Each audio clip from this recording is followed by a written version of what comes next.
And instead of fixing the engine, every new captain just borrows fuel from passing ships to keep the lights on for one more orbit. This is the problem. Pakistan isn't crashing because of a single mistake. It's stuck because the engine was never designed for long distance travel in the first place.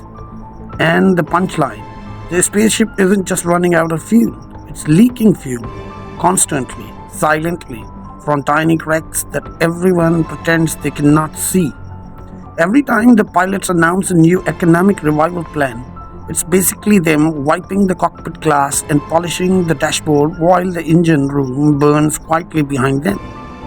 That did not ambush Pakistan. Pakistan walked into it with a blindfold on. The world keeps lending us fuel because they know the leak guarantees we shall come back again. Debt isn't a crisis. Debt has become a subscription model, automatic renewal, zero cancellation policy. And the tragedy is that the crew inside the ship has normalized it. They think borrowing is flying, and they think surviving is succeeding. But if you want to understand why this spaceship keeps drifting in circles, trapped in permanent cosmic debt, you have to climb down the ladder into the engine bay. That's where the 7 real cracks are hiding, each one carved into the metal by decades of decisions that looked harmless at that time, but now control our entire economic destiny.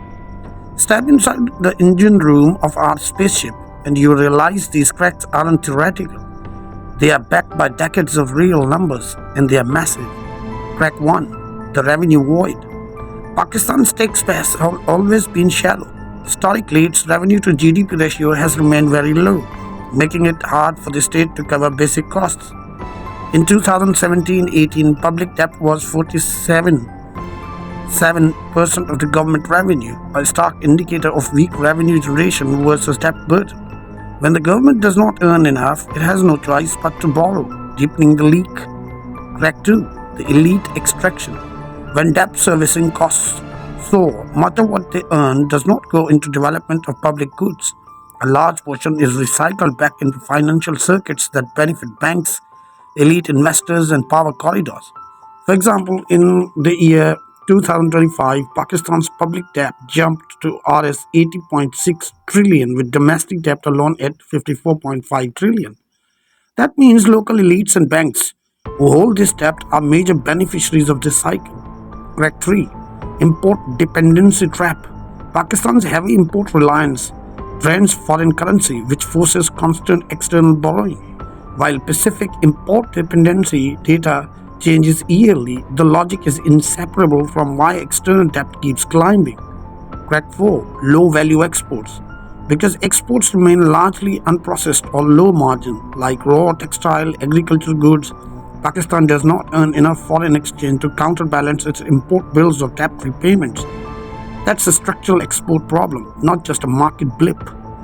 Crack 5: debt interest loop.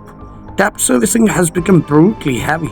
According to recent national disclosures, 89% of Pakistan's net federal revenue receipts were consumed by debt servicing in the year 2025, leaving just 11% for everything else: development, defense, social spending.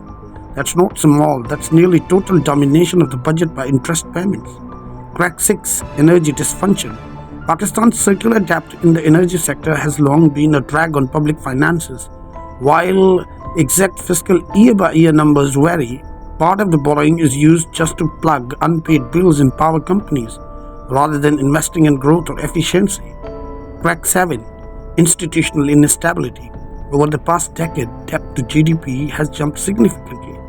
In 2016, public debt was about 60.1% of the GDP, and by 2025, it has risen to around 71%.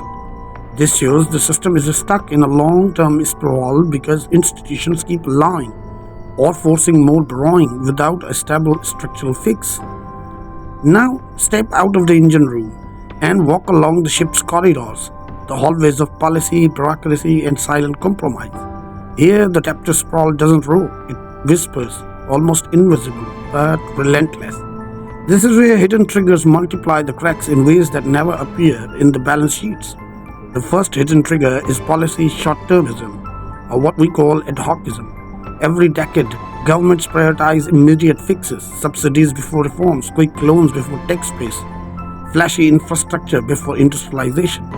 For instance, the frequent use of IMF bailout programs often comes with conditions to raise tariffs or cut subsidies, creating public pressure and economic contraction.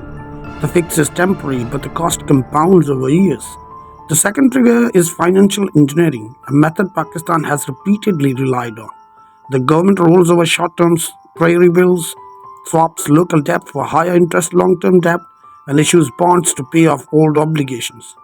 This keeps the ship afloat on the paper, but the true debt burden grows invisibly. Third, resource misallocation quietly starves productive sectors. Large portions of budget allocations go to, say, recurrent expenses, salaries, pensions, and non productive loans to state owned enterprises. Fourth, exchange rate volatility acts like an unpredictable gravitational pull. Instead of maintaining a stable currency regime, frequent devaluations spike the cost of foreign debt repayment. Every rupee lost against the dollar is another crack widening in the ship's hull. Fifth, informal borrowing networks outside official channels further entangle the system.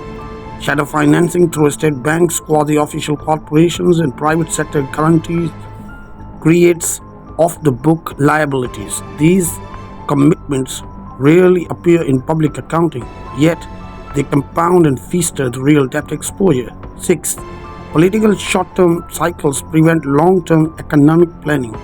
Projects meant to stabilize revenue like widening the tax net or industrial investment are abandoned midway due to elections, government reshuffles, or political infighting. Seventh, structural dependence on remittances from overseas workers. Pakistan has relied heavily on the inflow of expatriate earnings to balance the current account. While remittances stabilize short-term foreign reserves, they create a false sense of security, masking the underlying production deficit. These seven triggers aren't headline numbers, but they are the invisible gears turning the debt cycle. Now it's time to confront the occupants who actually benefit from this orbit. Not myths, not journal occupation, specific players with names you won't see in the headlines, but whose actions keep the debt engine running.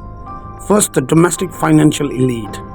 Banks and large investors earn massive profits from government debt instruments. Long-term treasury bonds, high-interest sukuks, and domestic loans are cash cows. Second, state-owned corporations and bureaucratic networks. When energy companies, transport authorities, and industrial monopolies fail, the state borrows to keep them afloat. Third, foreign lenders and international institutions. IMF, the World Bank, and bilateral lenders maintain the cycle. Loans arrive with conditions that guarantee debt repayment, interest, and continued dependence. Fourth, political actors. Governments that prioritize short-term populism over structural reforms remain in power longer, maintaining access to discretionary funds and project contracts. Now the solution. Breaking this cycle requires surgical precision, not slogans.